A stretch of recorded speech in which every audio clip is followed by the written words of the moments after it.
Eureka! I did it! I did it! Everybody! Everybody, I did it! Figured it out! Figured out why I hate Black Ops 2 and Advanced Warfare. Good morning, you beautiful people. I hope you guys are having a wonderful day today. As you guys may have heard, I figured out why I don't like quote-unquote 3-lane maps.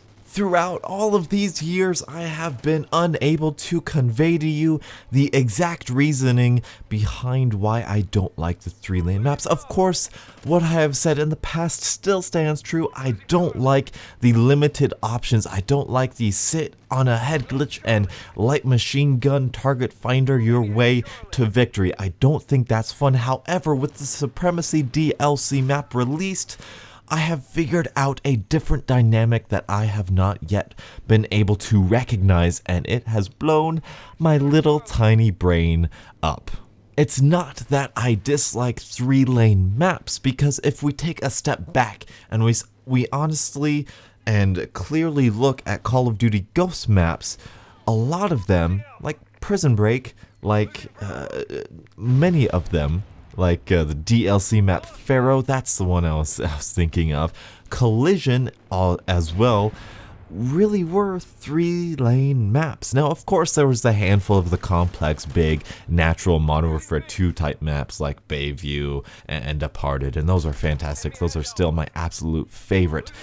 But those 3-lane maps like Collision, like even Ruins, like Prison Break, those are still good, fun maps. So how in the world can you like those maps and have them not be a 3-lane map head glitching light machine gun target finder borefest? The reasoning is not that they have only 3 lanes, but those 3 lanes only require you to look in 2 directions. Brain exploded, right? I had never thought about this before. There are only 2 directions you are going in slums. You're either going to C or you're going to A. That's it. There is no cross-fighting in the map.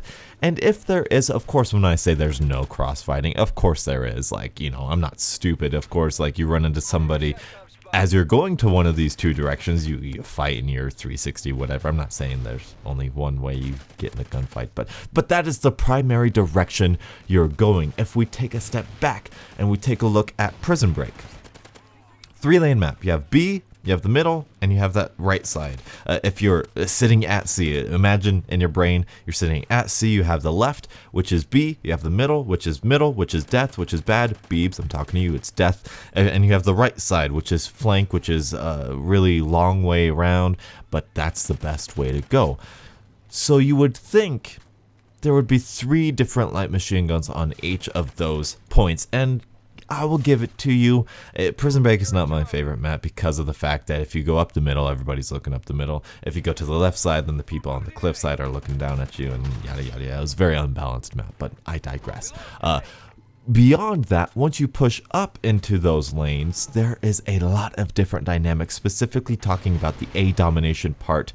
There's a lot of different directions people are going to be shooting at you from, and a lot of different directions that you can actually take cover in, and that is where the strategy comes in. It's not so much in the 3 lanes, but it's how those lanes are played out, are laid out. See, Collision is a great example because Collision, in my brain, again, it's one of my favorite maps from Call of Duty Ghosts, but it's so hypocritical of me to say it's so hypocritical because it's so much like Hijacked, and Hijacked is my least favorite map from Black Ops 2. It's awful, I hate it.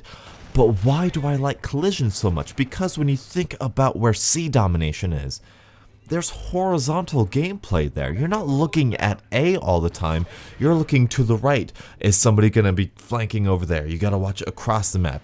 In Hijacked, it's kind of like that B area. You're always looking in the middle in that area. That is where it's the most complex, is in that middle area. However, it's unfortunate these Black Ops 2 maps have this because, well, some it's the same thing. That's where you're most looking around instead of in one single direction. But the catch is that everybody else is looking at you. So it's a death pit. So the only area in Black Ops 2 maps where it's complex, where you have that horizontal side-to-side dynamic direction of gunfire, is the most dangerous. However, when we take a look at collision, as I said before, if you're at A, so many times have I killed people side to side on A. Now, I know there's those big walls kind of preventing you from doing that, but more or less, there's a lot of horizontal, I'm going to say horizontal in terms of like a top-down view of the map. There's a lot of horizontal gunfights that go on in these Call of Duty Ghosts maps, and that is the spark. That's the thing that I truly want in my perfect Call of Duty. This is not a perfect Call of Duty episode. I wish it were, but it's not. But that's the reason that I like those complex maps, because when you look at Ruins, there's the left side, there's the middle, and there's the right side. So why don't we get head glitchers with the light machine guns? It's because there's a lot more directions you can go. There's a lot more cover. There's a lot more pathways within those 3 lanes that you can actually go. And what that allows you to do is it allows you to get on those formerly, or what would be a head-on-head gunfight on the right side of the blue building in slums.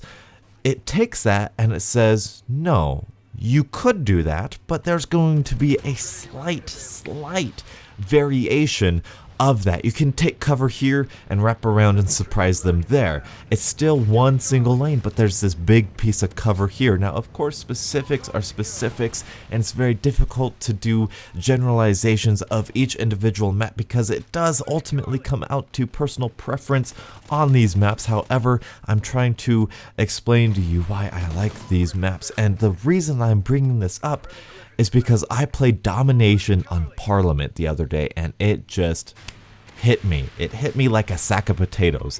Like, it was so, aha, I knew it. I figured it out. I saw a different dynamic to Call of Duty maps that I had not seen before. What that B Domination flag does on Parliament is it gives you that extra direction to go in. You may be thinking, Donuts, what about those circle maps? Those circle maps gives you multiple directions to shoot from.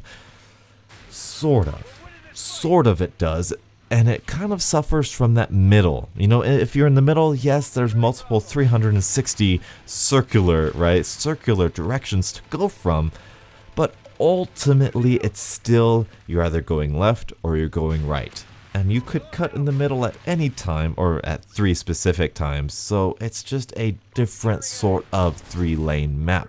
And from now on, I'm probably not going to be saying 3-lane map anymore, because 3-lane maps, as I've mentioned with Pharaoh, and Pharaoh is a great example, they're not bad. They can be done poorly, and they've been done poorly before.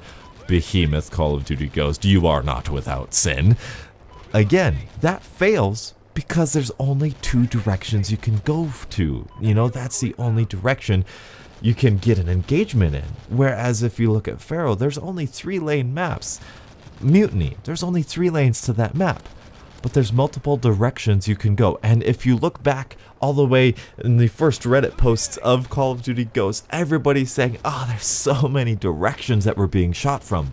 But there are only 3 lanes to the map. And I apologize if I'm a little giddy, because this is like my game. You know, this is Call of Duty. This is something that I love and I've grown up with, and it's something that I thought that I was like, not like the master of, but I thought I knew a lot of how the dynamics worked, even if I am not the best player, which, miles and miles away from that.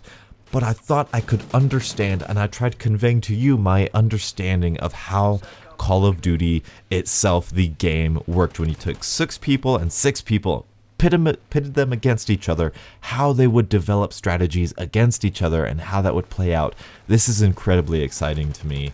I'm gonna have to play some different games and some different maps differently, because this is huge to me. This is like game breaking. This is so game changing for me, and I hope you guys are excited as I am. I hope it makes sense to you what I've been saying about the horizontal gunfights and the multiple directions that people are coming from and going to, and that's part of the beautiful complexity that is the Call of Duty Ghosts map system and the Modern Warfare 2 map system. And I could just go on and on and on about invasion and I could, but I'm gonna stop myself because it's just so exciting. So anyway, hopefully you guys have enjoyed. Thank you guys so much for watching, and until the next absolutely beautiful Call of Duty morning, I'll catch up with you guys later. And as always, have a great day.